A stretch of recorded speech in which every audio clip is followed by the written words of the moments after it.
सुनीता जी का character actual में किसी और के लिए लिखा गया था। एक एक्ट्रेस थी जिनसे मैं 2015 में मिला था, गुड़गांव की ही हैं।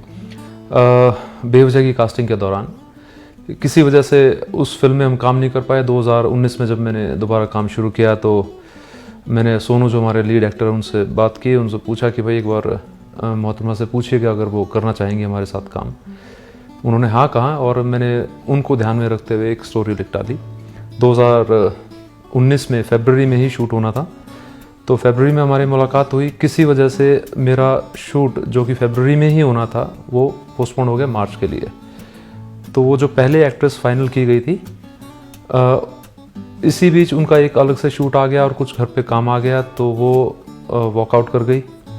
हमने रिप्लेसमेंट ढूंढी। रिप्लेसमेंट 8 मार्च तक आते आते वो भी चली गई।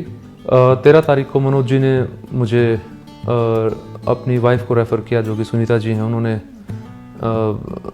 बताया कि भाई ऐसे वो थिएटर करती हैं, थोड़ा बहुत एक्टिंग कर लेती हैं।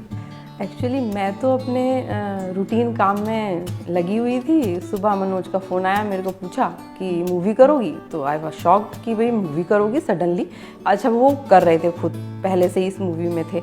तो उन्होंने बोला कि अगर इंटरेस्टेड हो तो बताओ। तो मैंने कहा हाँ करूँगी, क्योंकि ऑब्वियसली यार मूवी कौन छोड़ता है।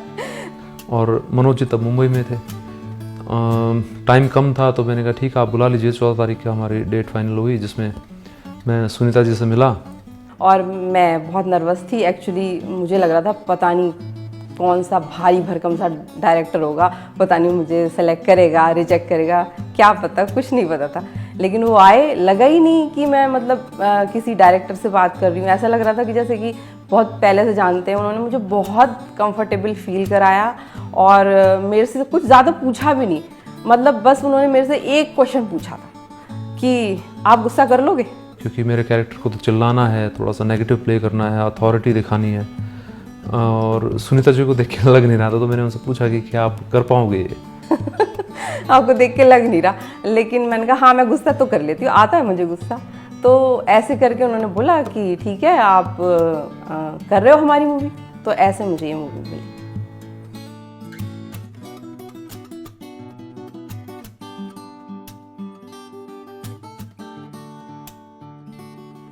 प्रिपेयर करने का टाइम ही कहाँ मिला मुझे एक्चुअली बहुत जल्दी शूटिंग शुरू हो गई थी। जगत जी ने मुझे कुछ समझाया। जब मैं गई फर्स्ट डे मैं बहुत नर्वस थी, तो उन्होंने मेरे को बहुत कंफर्टेबल फील कराया। उन्होंने कहा कोई टेंशन लेने की बात नहीं। हाँ, एक बात ये थी कि ये जो कैरेक्टर था वो मेरे कैरेक्टर जैसी मैं हूँ खुद, उससे बहुत अलग है, क्योंकि वो डोमिनेटिंग है और मैं इतनी ज़्यादा नहीं हूँ। तो मुझे लग रहा था पता नहीं क्या होगा। लेकिन जगत जी ने मुझे बोला कि आप जैसे हो वैसे रहो और जैसे डायलॉग है वैसा फील करके आप बोल दो। तो मुझे पता ही नहीं चला कि मैं कब कैरेक्टर में उतर गई, और उन्होंने मुझे इस तरह से उतार दिया उस कैरेक्टर में कि मुझे खुद नहीं पता चला कि मैं उस कैरेक्टर में उतर गई। और जब मैं डायलॉग बोलने के बाद को एक्टर्स थे वो जब बोलते थे कि आपने बहुत अच्छा किया, तो मुझे खुद बिलीव नहीं होता था कि मैंने कर लिया। तो ऐसे मैं प्रिपेयर हो गई।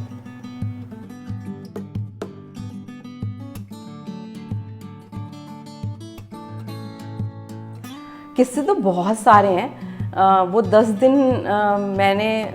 मैं कहती हूँ कि मेरी लाइफ के सबसे अच्छे 10 दिन थे, क्योंकि सुबह हम मॉर्निंग 10-11 बजे वहाँ पहुँच जाते थे और रात को 12 साढ़े 12 कई बार 1 भी बजता था शूटिंग ख़त्म होने में। लंच वहीं होता था, डिनर हमारा वहीं होता था। तो कहानी किस्से भी चलते थे, हंसी मजाक भी होते थे। और जगत जी ऐसे बैठ जाते थे जैसे डायरेक्टर नहीं है, हम में से ही कोई है। तो कई बार तो हम भूल जाते थे कि डायरेक्टर साहब बैठे हैं हमारे बीच में, और हम बहुत सारी बातें करते। बहुत से किस्से हैं, कोई एक याद भी नहीं है मुझे, लेकिन मैं जितना हंसी वहाँ पे, मतलब शायद मैं अपने लाइफ टाइम में इतना ज़्यादा कभी नहीं हंसी जितना मैं वहाँ पे हंसी। तो बहुत अच्छा एक्सपीरियंस था, सब लोग बहुत अच्छे थे।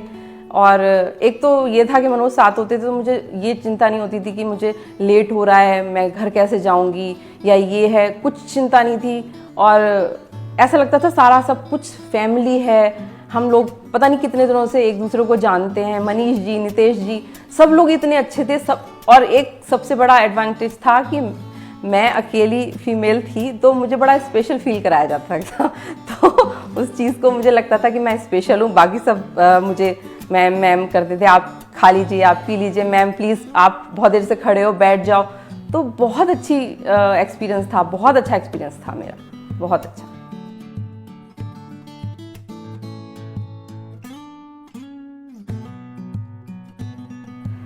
मुझे लगता है कि जिस तरह से आजकल जो कॉमेडीज़ आती हैं, जिनमें मतलब कॉमेडी ज़बरदस्ती कराई जाती है, कुछ वर्ड्स भी ऐसे होते हैं जिनको शायद हम फैमिली के साथ बैठ के सुनना पसंद भी ना करें, लेकिन ये जो फिल्म है, ये इसमें कॉमेडी अपने आप निकलती है। मतलब इसमें कोई ऐसे डायलॉग नहीं है जिनको सुन के हंसी आए। वो एक सिचुएशन है, वो एक ऐसा कुछ ऐसा है कि उस चीज़ को देख के हंसी आती है अपने आप को। और मुझे लगता है कि ये फैमिली मूवी है, बच्चे से लेके बड़े लोग भी एक साथ बैठ के देख सकते हैं। और एक सबसे बड़ी अच्छी बात यह है कि इसमें एक मैसेज भी है। जो कॉमेडी से स्टार्ट होती है मूवी, लेकिन जब आप एंड देखोगे इसका, तब आप भूल जाओगे ये कॉमेडी मूवी है कि ये सीरियस मूवी है, क्योंकि इसमें एक बहुत अच्छा मैसेज है। जब आप मूवी देखेंगे तब आपको पता चलेगा कि हर इंसान, हर माँ, हर बाप और सोसाइटी के हर मेंबर इससे कनेक्ट करेंगे। तो इसलिए मुझे लगता है कि ये मूवी सबको देखनी चाहिए।